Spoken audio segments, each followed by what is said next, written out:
Hello, English learners. Welcome to the Real English Podcast. I'm Jack. And I'm Emily. It's so great to hang out with you today. So, Emily, have you ever had a completely terrible, stressful day? Oh yeah, many times. Why do you ask? Imagine your car breaks down, and you also lose your phone. Right. That sounds like a total disaster. What would you say? Instead of panicking, I might just say it was a minor hiccup. That's hilarious. It's such an extreme understatement, right? Exactly. Today, we're exploring the cultural mechanics of downplaying big disasters. We really love to use dry humor to manage a crisis. We do. It helps people project calm in really bad situations. Right? Choosing to minimize a problem shows deep social awareness. Yeah, it takes near-native intuition to get the feeling exactly right. It really does. If you exaggerate, you might just sound panicked. But if you downplay it smoothly, you sound cool and in control. I totally agree. Mastering this makes real communication so much easier. Are you ready to learn the exact words for doing this? I definitely am. Let's move right into our vocabulary preview. Hiccup. You probably know this as that annoying sound your body makes. Right, like when you drink water too fast. But in this context, it means a small problem. Exactly. We use it to describe a very temporary setback. Have you used this word at work recently? Yeah, I called a major website crash a minor hiccup yesterday. That's hilarious. It totally takes the panic out of the room, right? It really does. People stay calm when you call a disaster a hiccup. Oversight. This is a fantastic word for downplaying a huge mistake. Oh, absolutely. It sounds much better than saying you totally failed. Why do you think it works so well? Because it implies you just missed a small detail. It sounds like a completely innocent accident, right? Right. Not a lazy failure, just a tiny oversight on your part. Do you ever use it for your work emails? All the time. I use it when I forget an important file. Same here. It keeps you looking professional while admitting a mistake. Suboptimal. I absolutely love this word. It's the king of dry humor. It really is. Literally, it just means less than the best. Right? But how do we actually use it in a crisis? We use it when a situation is actually terrible. It's a form of extreme understatement, isn't it? Exactly. Imagine your tent blows away during a wild camping trip. You just stand there in the rain and say, well, this is suboptimal. That makes me laugh every time. It projects so much calm control. Are you ready to hear these words in real action? I sure am. Let's jump right into today's dialogue.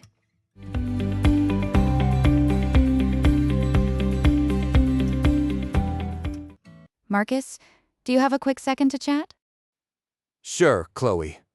What's going on this morning? We ran into a small hiccup with the database migration. A hiccup?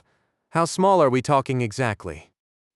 Well, the entire client registry was essentially wiped out. Ah, I see. Yes, that's definitely suboptimal. Right? It seems there was a slight oversight in the backup protocol. A slight oversight. Did we lose everything from the past week? Pretty much, yeah. The primary backup server was completely unplugged. Wow. That's quite the plot twist for a Tuesday morning. Exactly. I figured you'd want to know before the big client meeting. Good call. I'll just tell them we're experiencing technical delays. That sounds like a solid plan. Are you panicking internally? Oh, absolutely. But screaming won't bring the data back, right? True. I've got the engineering team working on a recovery patch right now. Excellent. Let me know when this little situation is completely resolved.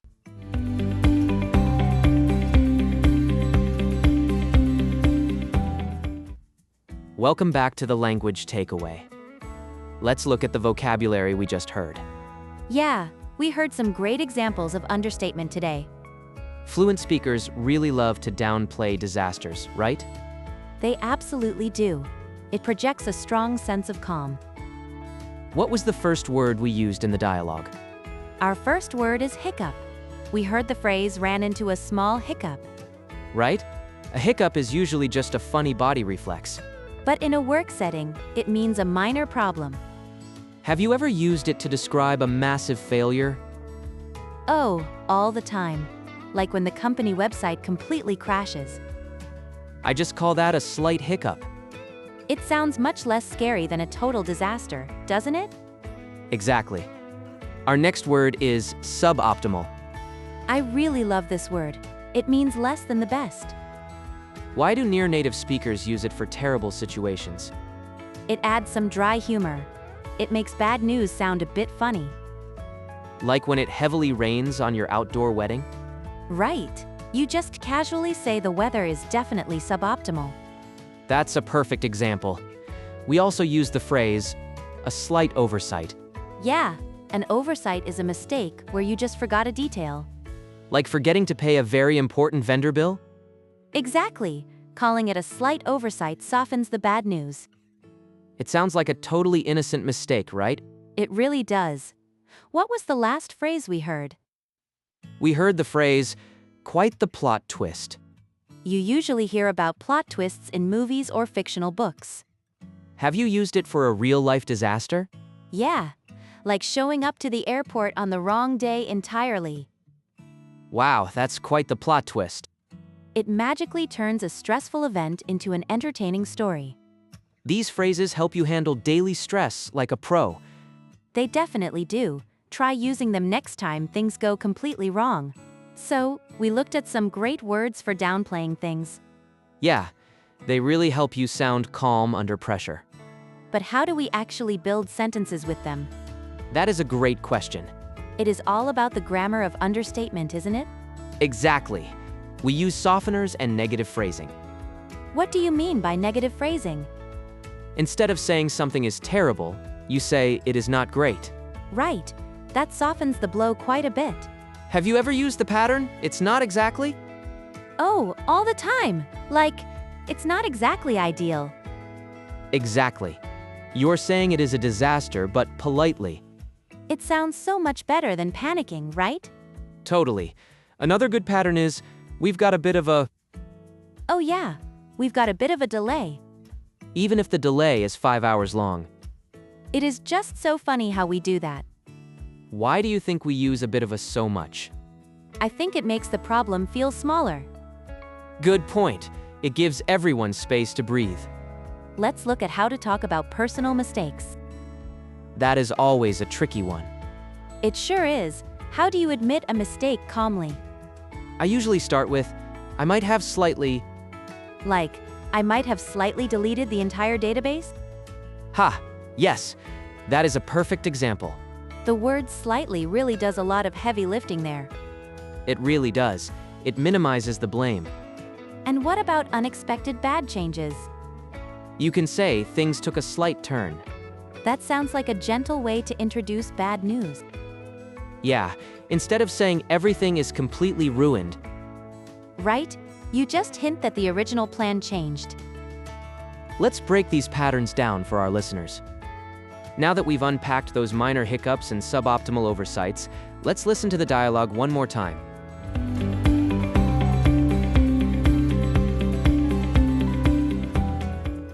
Marcus, do you have a quick second to chat? Sure, Chloe. What's going on this morning? We ran into a small hiccup with the database migration. A hiccup? How small are we talking exactly? Well, the entire client registry was essentially wiped out. Ah, I see.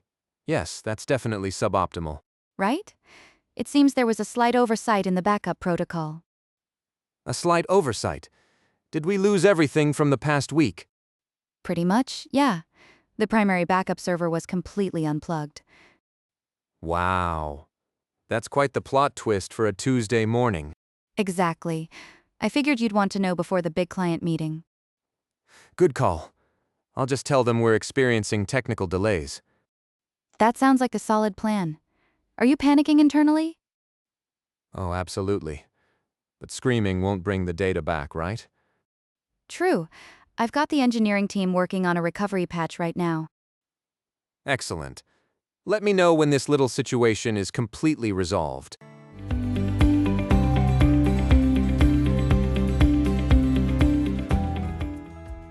It's still so funny hearing Marcus call a wiped registry a plot twist. You are so right. His tone is just incredibly flat and calm. He's definitely panicking internally, just like Chloe asked. Absolutely. But he keeps it together perfectly for the rest of the office. It's a great example of everyday corporate survival skills. You just smile, nod, and call a huge disaster a small hiccup. Now it's your turn to practice this sense of corporate calm. Exactly. We want you to try speaking these phrases out loud. Make sure you try to match that flat, downplayed tone. So, wherever you are right now, listen carefully and repeat after Marcus.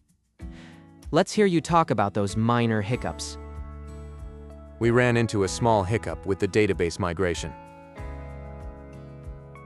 Well, the entire client registry was essentially wiped out. Ah, I see. Yes, that's definitely suboptimal. Right. It seems there was a slight oversight in the backup protocol. Wow, that's quite the plot twist for a Tuesday morning. Excellent. Let me know when this little situation is completely resolved. You did a really great job practicing those phrases with us. It really takes some practice to sound that calm during a crisis. It sure does. Thank you all so much for hanging out with us today. We really hope you had fun decoding these funny cultural habits. If you liked this episode, please hit that like button, share it, and subscribe.